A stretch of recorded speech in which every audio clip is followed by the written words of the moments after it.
I'm just about to do my sunscreen. I have my morning coffee in my Christmas mug. I've shown this Christmas mug before, but it has, I think I got this at Michael's. It has like a bunch of like vintage stamps on it with Santa Claus, and it's very, very Christmassy. So I'm drinking a dark roast this morning. The sunscreen I'm using is the Purito Korean sunscreen. This one has, I've always loved Purito.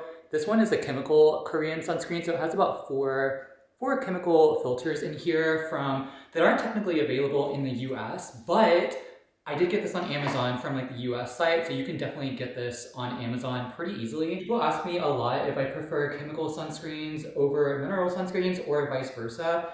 And in all honesty, I do prefer mineral sunscreens just because I don't know, I feel like they're more inert and less, I don't want to say toxic, but chemical sunscreens, let me just preface this by saying chemical sunscreens are more aesthetically appealing than mineral sunscreens. Just because chemical sunscreens, they go on a lot easier, I would say. They don't have as much spotty application, as well as they tend to like, the white cast tends to be very, very minimal, if at all. Whereas mineral sunscreens, you do have the white cast, and even with tinted sunscreens, they don't always match like my skin tone. In fact, I've never been able to find a tinted sunscreen that actually matches my skin tone. And when it comes to like the chemicals that aren't approved in the US, like the ones that I'm using now, like Uvinol A+, Tinosorb, things like that, they tend to be better in terms of like UVA protection, more photostable. But the thing about chemicals is anything that you put on your skin is absorbed systemically to some degree. And I know there's a lot of dermatologists who say that, you know, there's no long-term evidence to suggest that there's any health implications for absorbing these chemicals. Even like mineral sunscreens, you're still absorbing to some extent whatever is in that sunscreen. And, you know, they say that there's no like evidence because we've been using chemical sunscreens for decades and decades.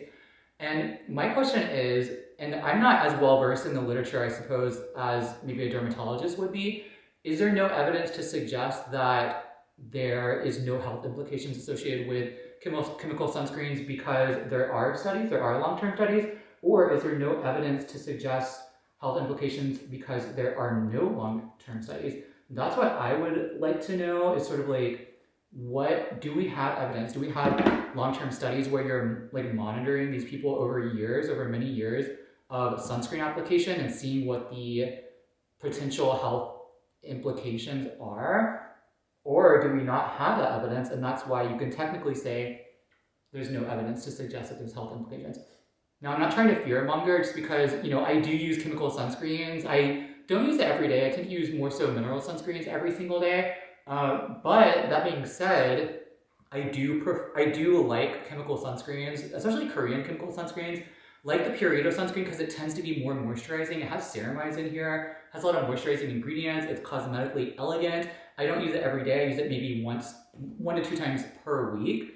And even then, I'm very conservative in my use. So I do believe that they're probably a little bit superior in efficacy. But that being said, any sunscreen that you like and that you use and that you're comfortable with is going to be effective. The efficacy is not going to really vary. As long as you're putting on enough SPF and you're putting it on every day and you find sunscreen that you like, it doesn't matter if it's mineral, chemical. Chemical sunscreens, when it comes to anti-aging, sunscreen is one of the best modalities that it's one of the modalities that you could use. It's not, without its limitations. Sunscreens aren't like they're prone to, you know, error just because like people might not apply as much as they need to get to the SPF. And also, you know, sunscreen wears off, it degrades over time. You might rub it off with like clothing or something like that. So it's not like the number one, it is the number one modality, but it's not the only modality that you can use. But it's one of the best. If only use sunscreen, that's going to really slow down the premature aging process in the skin and maintain the youthfulness of your skin. So it doesn't matter what you use, really. It just matters that you use something, and you really define something that you're, again, comfortable with, something that you like. For me, I do a mix of like chemical and mineral sunscreens just because, you know, I don't know. I feel like they are safe, but you know, varying it up, like diversifying, if you will, sort of like your diet. Like you want to diversify your diet every single day, so you're not eating the same thing, because you want to like rotate and get get all the nutrients that you want for optimizing your health and your body and your mind and all those things. So that's sort of my take on sunscreen and which sunscreen you should use. Every sunscreen is going to be effective, and there's potential risks to anything really, and potential downsides. But I feel like the greatest risk is the premature aging, as well as skin cancer risk associated with not protecting your skin versus protecting your skin. So using sunscreen, the benefits outweigh the potential risks that have been, demonstrated to some degree in vitro studies and small laboratory models.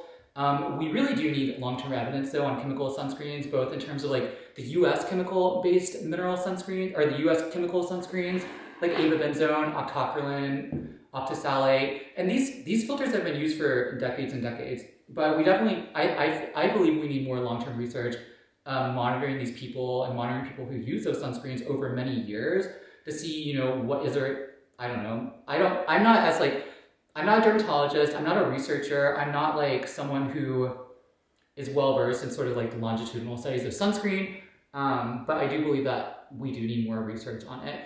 And like I said, mineral sunscreens are a good way to go, but if you can't handle the tint or of like tinted mineral sunscreens, or even the white cast, like a Korean sunscreen, a chemical Korean sunscreen that has good photo stability in terms of like the Uvinol A+, high efficacy in terms of like anti-aging protection, and as well as cosmetic elegance, sort of like being able to blend into the skin and not leave a white cast. That's going to play a large role in just protecting your skin overall, and really the adherence over time to sunscreen and optimizing your anti-aging goals. I need to wash my hair, but Jacob and I are going to the grocery store today. It's really cold here. It's actually warm in the house. I need to wash my hair. Jacob and I are going to the grocery store. We're going to go to Whole Foods today and get stuff for the week.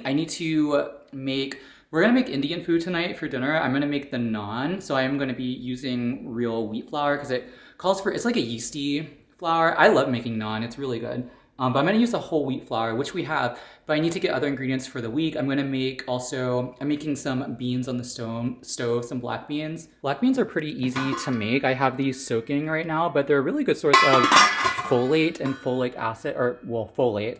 Folate's a powerful nutrient. You can't really see it, it's like dark water right here.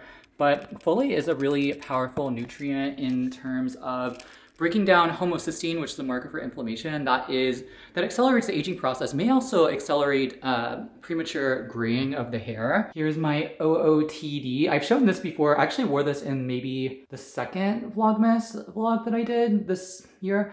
I have a hoodie on. I'm like really toasty right now.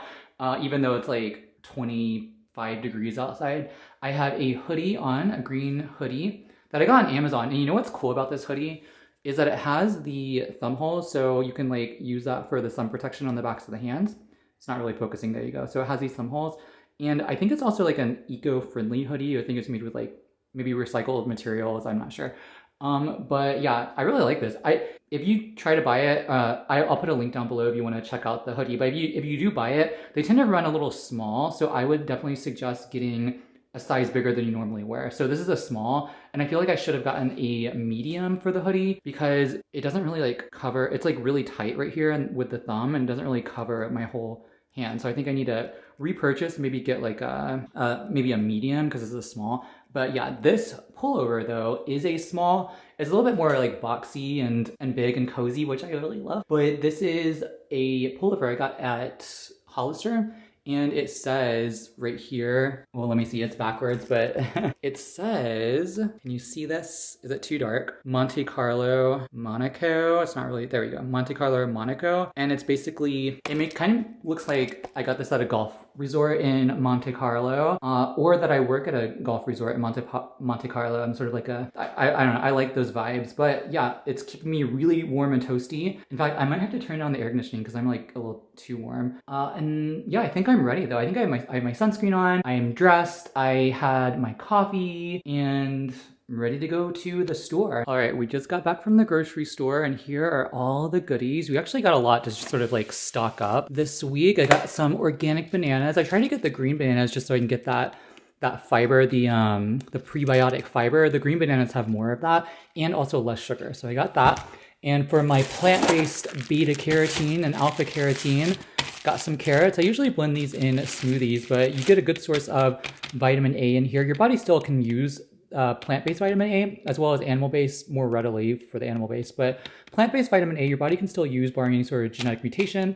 Great for skin for providing that protection from oxidative stress. I also got some organic corn tortilla chips, but I don't typically eat like fried or chips or a lot of carbs, but I got this because I got some, let me see if I can find it. I got some salsa roja and it looks very similar to what I would get at, Torchy's tacos. And there's no, what I love about this, I looked at the ingredient list. This is all from Whole Foods, by the way. Salsa roja, I love salsa roja at Torchy's tacos. I looked at the ingredient list and there's no sugar. A lot of salsas, store-bought salsas have sugar and they're kind of like thick and chunky, but this looks like actual restaurant salsa. So I'm really excited about that. We'll be eating that with my organic sea salt chip. Of course, I got my broccoli for that sulforaphane. I think this is, 2 pounds. I go through this in about a week just for me. And I steam this, I eat it raw. I roast it in the oven, in the convection oven. It's really good. I love my broccoli. Can't get enough of that sulforaphane. That's also fantastic for skin as well as the hair. Broccoli sprouts are even better, but I love broccoli. It's a good source as well. And I saw this and I thought I would try it. It's the Alter Eco no sugar added granola. It's still pretty carby. I've seen this in the past, and the reason why I didn't get it in the past was because 17 grams of carbs, it's not too bad, I guess, for 30 grams. But look at the sugar, 3 grams of sugar. There's no sugar alcohols. It's just sweetened with monk fruit. So that was pretty cool. This is the cashew butter. I also got another version. I don't know if I can see it in here yet, but I got some more Catalina Crunch for cereal. This is sweetened with stevia and monk fruit, so no sugar alcohols as well. I got some chocolate almond, unsweetened chocolate almond milk. I know it's probably not like healthy for you, but I don't think it's bad for you. It's healthier, than regular chocolate dairy milk, in my opinion. We are making vindaloo curry tonight, so we're kind of going the easy route, and we just got the jarred. But I am making naan from scratch, which I love to make. I don't eat these, but Jacob got these pita chips. I think these are deep fried, but the pita chips are good. I don't typically eat these. I may have like 1 or 2, but they're not bad. If I'm in a pinch and I'm hungry. Oh, I see the granola. Oh, here it is. Here's the other granola that I got, the other no sugar added. And this one is 4 grams of total sugar. Good source. I mean, the fiber is 1 gram. It's not, protein's only 2 grams. But when you combine it with other things like fat and protein, things, stuff like that, it should slow down that glycemic index. And look, 100% cacao. How lovely. Sweetened with fruit. I think it's just monk fruit. Yeah, just monk fruit. That's pretty cool. I got some apples for that quercetin. Pink lady apples. I love apples. These are small. I know this is all in plastic, but I can never find apples this small unless I buy it in a bag. They are organic, and I love pink lady apples. These are really good. Good source of quercetin, which is a polyphenol that has been shown to slow down the premature aging process of the skin, as well as provide, other benefits for the body. And Jacob is going to be eating something with peanut butter for a snack, but I like the Santa Cruz dark roasted peanut butter. This is the spread because it's the no stir, but they have a regular that's just pure peanuts that you have to stir. Actually, you have to stir yourself, and it has that oily layer, but this one doesn't because I think it has palm oil in here. Yeah, organic palm oil, but it's really good. The dark roasted, this is organic as well. And the thing about peanut butter is I love it, but it is super, super high in omega-6s. There's pro-inflammatory fats. There's still some health benefits with peanuts and peanut butter, but those pro-inflammatory omega-6 fats, if you're already getting a huge dose of omega-6s from other sources and not enough omega-3s to balance it out, this is just going to add to that issue. But this was on sale. I got some organic coconut flour. I think it was on sale for like $2.50. Coconut flour is like super cheap these days, and this was a pound, so I got that just in case I wanted to cook with it. Got some blueberries for the polyphenols. Oh gosh, I can't remember the exact polyphenol that's in there. I make a lot of videos about blueberries. I have a TikTok specifically about blueberries. Jacob got these sodas because they were like Christmassy. He's had them in the past and I've had a sip of it. It's the poppy soda, the cherry fizz. And this does have sugar. It has like maybe 4 grams. Let me see. Yeah, 4 grams of sugar for a can. Whenever I drink like a soda, even if it's a sugar-free, like a Zevia, I tend to drink half a can and then save that rest of the half of the can the next day. So I go through 1 can across 2 days. So it's not bad, 2 grams. And it actually is really delicious, the cranberry fizz. I would recommend that if you are okay having, 4 grams of sugar, which isn't a lot in all honesty, depending on the person. What else did I get? Oh, you know what else? I got a bunch of Brazil nuts for the selenium.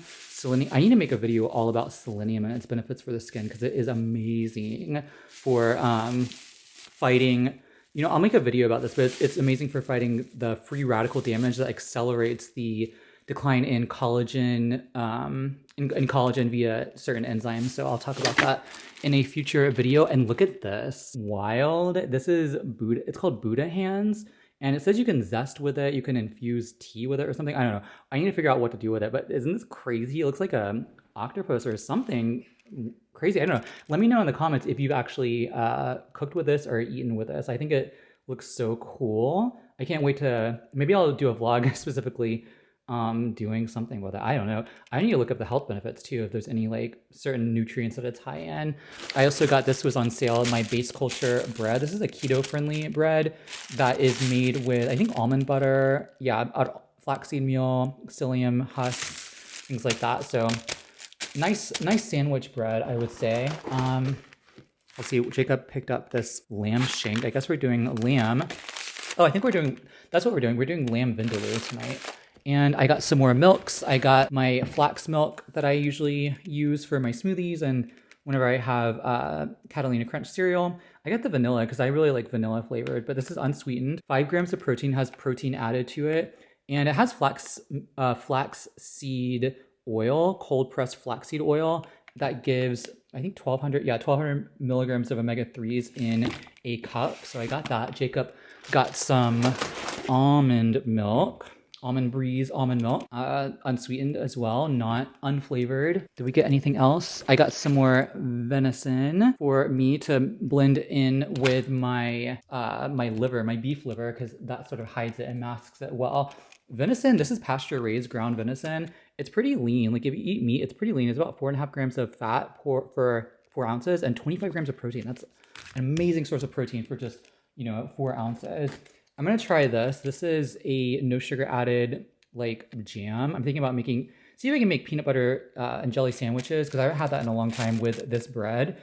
It still is somewhat high in sugar, but only because of the fruit sugar. And it has chia seeds in here too. So the chia seeds, the fiber and protein in chia seeds and the fats can help really lower a glycemic load of a overall meal in food. So that really helps to like slow that, that breakdown, that release of sugar into the system. And then we're also going to be making tonight paneer, I think 65. Is that what it's called? If you know a lot about like Indian food and cuisine and things like that, correct me in the comments. But yeah, I think it's paneer 65. So we're making that tonight. This is just like an appetizer, so it's a little thing. But it was recommended to us. I got a bunch of produce. What else did I get in here? Oh, Jacob picked up white rice flour. That might be for tonight. He also picked up some bread for him. This is sprouted honey and oat, sprouted whole honey and oat. Tomatoes. Oh, I saw this, and I think we're going to use this as vindaloo curry. I think I'm going to actually use this for like meals for my lunches because I love vindaloo. I love curry. It's so good. Jacob was really nice, and he picked me up a decaf iced oat milk latte. Milk. I like how I say that, milk. So. I'm about to ask if that was on purpose. No. And I usually ask for extra ice. I think some of it's probably melted by now, but this is so good. They make their own oat milk at the place and it's delicious. We need to get an oat milk maker, like a nut milk maker. Jacob and I are gonna go ahead and decorate the Christmas tree.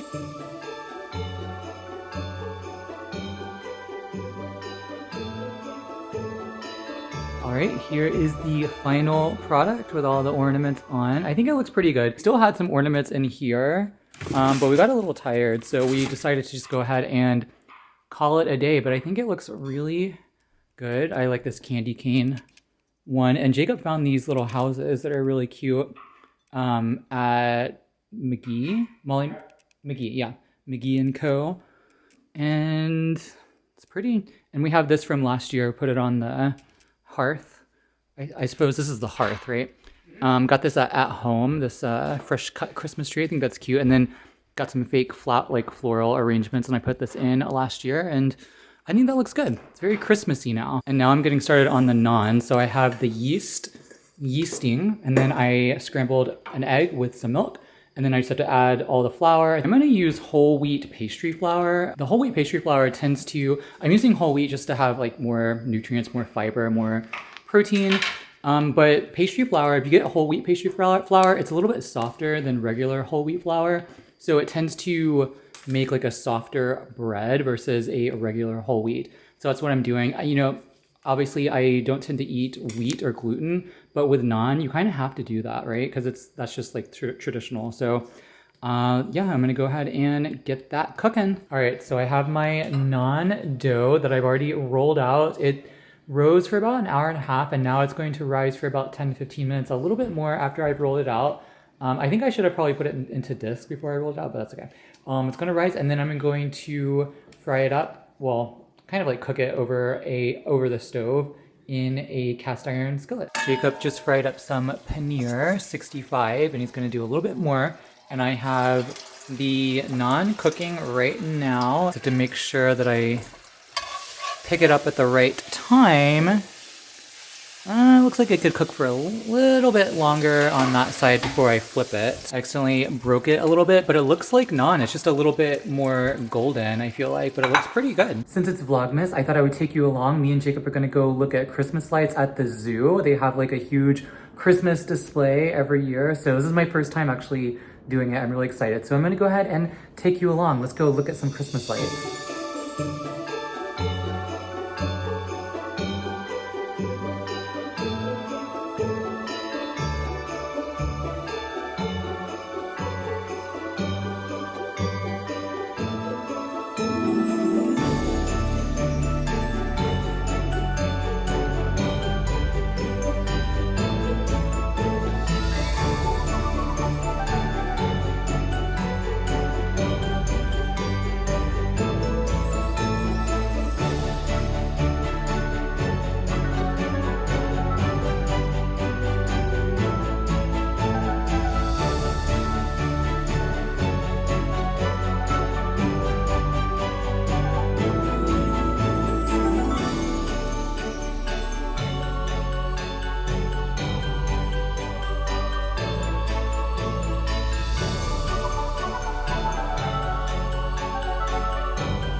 Well, we are back, and that was really fun. It was really nice to just like get out. It was cold, like super, super cold. I was dressed pretty like warmly. I'm still in my warm attire, but I wanted to go ahead and just end the vlog here. Thank you for joining me for Vlogmas. It's almost Christmas. Can you believe it? I hope you have a wonderful holiday season. I hope you have amazing Christmas if you celebrate. Happy New Year. I'll see you in the new year, 2025. For more, our regular scheduled programming. So thank you for joining me. If you like this video, hit that like button down below. More anti-aging videos to come. I should have said that. And subscribe, for those videos, for those anti-aging and longevity and health videos. I look forward to making those for you in 2025 and connecting with you further and learning from you in the new year. Thank you. Very grateful for you. And I will see you soon. Thank you for watching. Bye.